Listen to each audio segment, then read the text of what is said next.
By the way, Bowdoin College, good college, I've spoken there.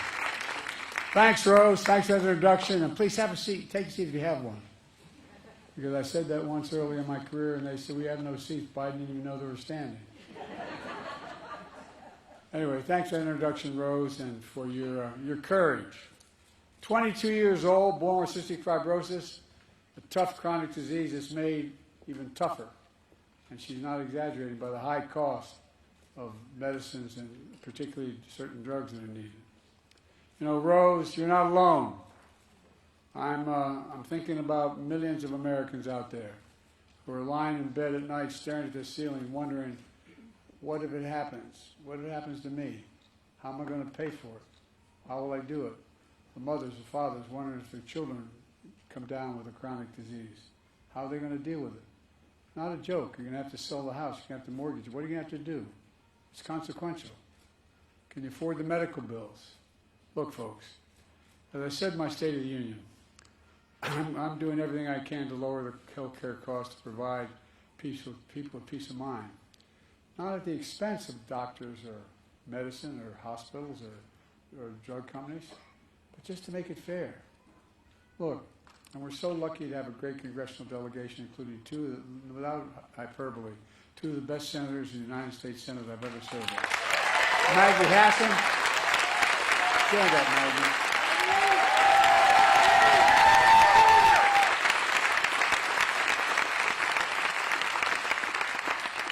Jeannie Shaheen couldn't make it today, but she's a dear, dear friend and a great ally.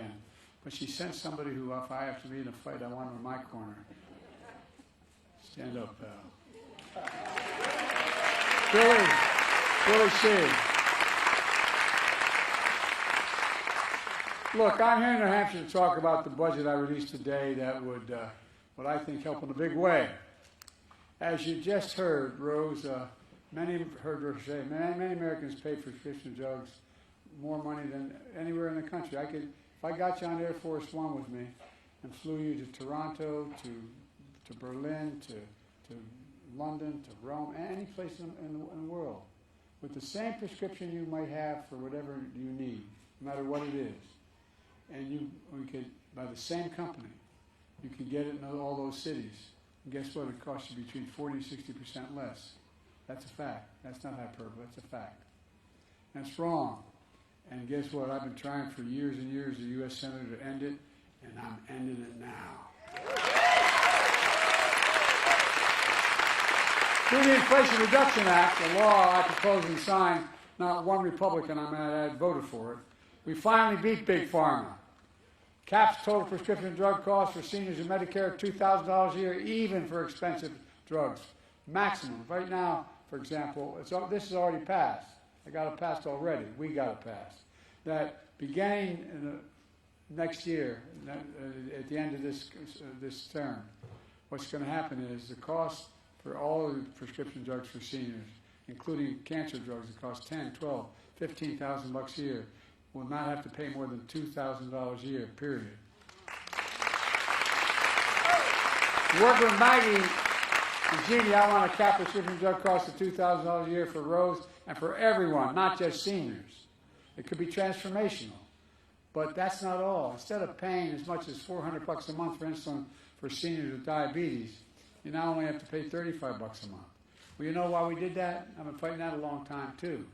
I bet every one of you knows somebody who needs insulin for diabetes, yourself or somebody else. Well, it costs as much as $400 a month. You know how much it costs to make that? $10, T-E-N, $10. And the guy who came up with it, he didn't want to patent it because he wanted to make sure everybody had access to it. So if you add everything, including the cost of packaging it, it's $13. They're still making 3 times more than they would ordinarily. They're not getting cheated. They're just going to pay what other people pay around the world. And now with Jeannie's leadership and Maggie's partnership, that's not the entire, and the entire delegation that's here, I want to cap the cost of insulin at $35 for every American. Every American.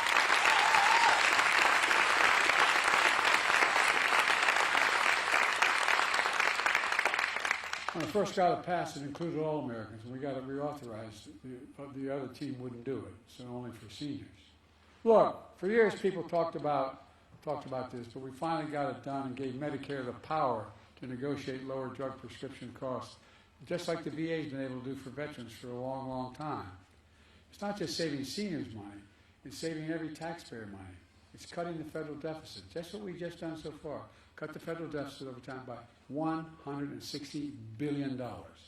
That's $160 billion Medicare does not have to pay out because they're paying a rational price for this drug, not just this exorbitant price from before. Look, this year Medicare is negotiating lower prices for some of the costliest drugs on the market that treat everything from heart disease to arthritis. That's in the law that we've already passed. Now it's time to go further and give Medicare the power to negotiate lower prices for even more drugs over the next decade.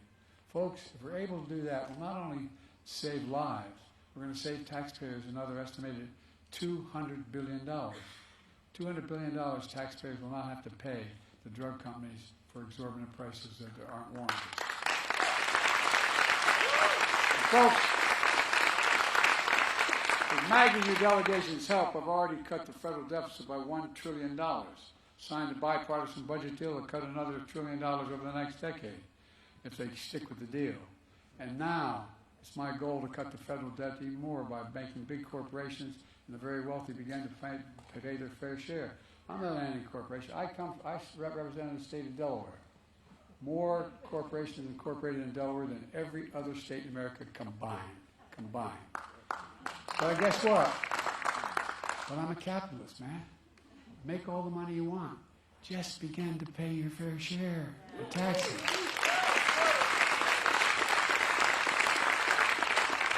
You may remember the big fight I had not long ago, and the reason why I was able to cut the deficit already by $7 billion in the first year. And that was because we found out that we wanted to make sure that there were 50 corporations that made $40 billion in 2021. Didn't pay a penny in taxes. I did an awful thing. I convinced us all to raise it to 15%. Isn't that awful? And it paid for everything that we've paid for what we've done so far and still cut the deficit. Look, a fair tax code is how we invest in things that make this country great. From health care, education, defense, and so much more, research, development. But here's the deal. The last administration enacted a $2 trillion tax cut. $2 trillion tax cut that benefits the very wealthy in the top 1%, the biggest corporations, and exploded the federal deficit. Last administration added more to the national debt than any presidential term in American history. Debt. Now, you turn on TV and you think he's telling the truth. Debt. Does anybody here think the tax code is fair? Raise your hand. Well, I don't think so either. I think if I don't want to get in trouble with the press, but I bet they wouldn't even raise their hands. Do you really think the wealthy and big corporations need another $2 trillion tax breaks? Because that's what he wants to do. His tax cut's about to expire, and he wants to add another $2 trillion tax cut. Well, I'm going to keep fighting like hell to make it fair. Under my plan, as I said, I ran for president. I promised nobody, well, as long as I'm president, who earns less than $400,000, it's a lot more than I ever made, will pay an additional penny in federal taxes. Nobody. Not a single cent. Nobody will pay a single penny more, and they haven't thus far. Folks, it's about fundamental fairness. Here's another example. Folks, Obamacare became known as the Affordable Care Act. By the way, it's still a very big deal.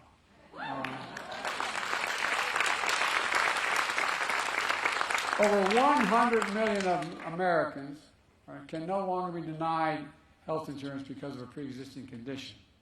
But my predecessor and many Republicans want to take that away, take that protection away by repealing the Affordable Care Act.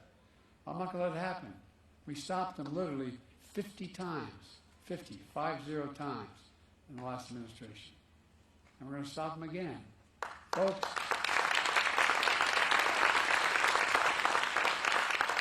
we all miss someone who cast a deciding vote to protect the Affordable Care Act. Not long ago, my buddy John McCain passed away. My predecessor friend who went, that's how he ended his career, voting no, so they couldn't cut it. John loved New Hampshire, and he still drives my predecessor crazy, even though John's long gone. But that's John. My mother would say, God love him. Folks, working with your delegation, I'm protecting and expanding the Affordable Care Act. A record-breaking 21 million Americans have signed up for health care under the ACA, including 65,000 folks right here in New Hampshire. I enacted tax credits that save on average $800 per person per year, reducing health care premiums for millions of working families under the Affordable Care Act. But those tax credits expire next year, and I'm calling on Congress to make and expand the Affordable Care Act tax credits and make them permanent. Make them permanent.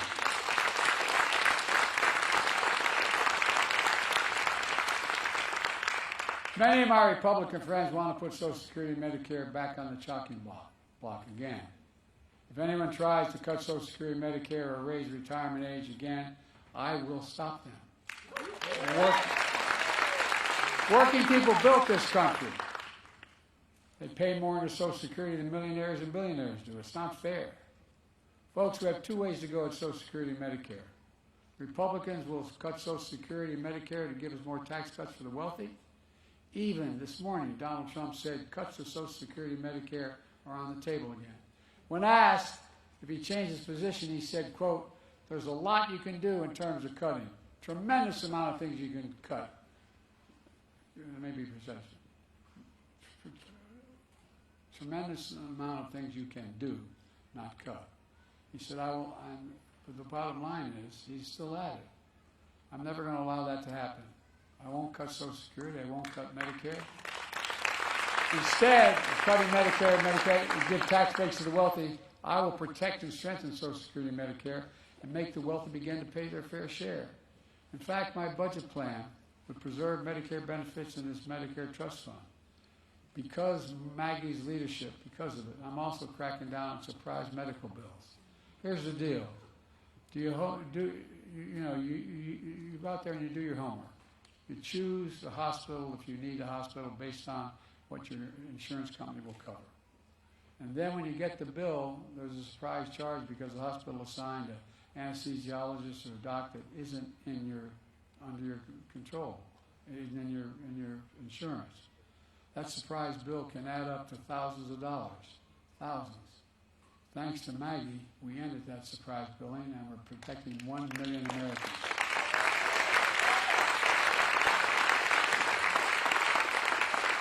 Every single month from those surprise bills.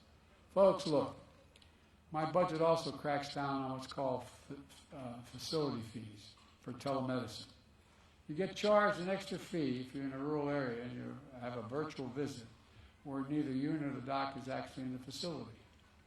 That's just another junk fee. It's wrong. We got to end it. These surprise medical bills, junk fees add up to hundreds of dollars for ordinary families like the one I grew up in, and it makes a difference, although it does generate $20 billion in profit. That's what it does. Let me close with this. 4 years ago, this week, before I came to office, our country was hit with the biggest, worst pandemic and economic crisis in a century. Remember the anxiety and the fear? Record job losses, raging virus that would take more than 1 million American lives and leave millions of loved ones behind.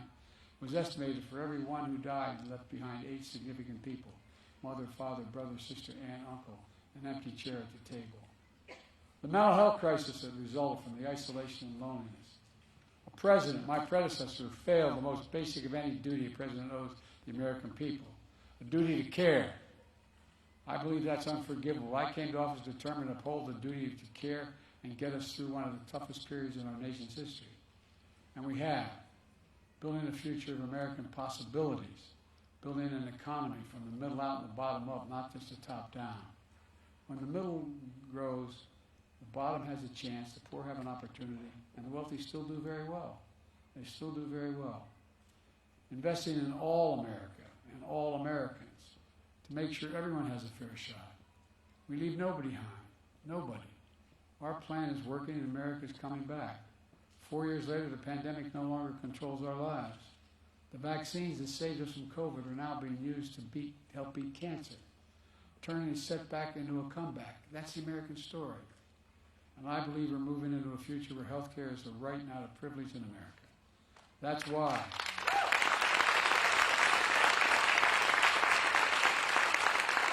I've never been more optimistic about our future. You just have to remember who we are. We're the United States of America. There's nothing beyond our capacity when we do it together. Nothing, seriously, not a joke. We're the only country that's ever come out of every crisis stronger than we went in. Stronger than we went in. And folks, give you one little example. You know, I may not get it done, but if you give me a Congress, I will. No, I'm serious. You may not get it done, but here's the deal. If you know how much, we have 1,000 billionaires in America. That's not a bad thing, per se. You know what their average tax rate is? 8.2% taxes. Anybody want to trade their tax rate? No, I'm serious. If we just charge them, had a tax code that charged them 25%, not the highest rate, 25%. You know how much that would raise over the next 10 years? $400 billion. $40 billion a year. Imagine what we could do. From cutting the deficit to providing for child care, to providing health care, to continue to provide our military with all they need. So folks, look, this is not beyond our capacity. We just have to listen.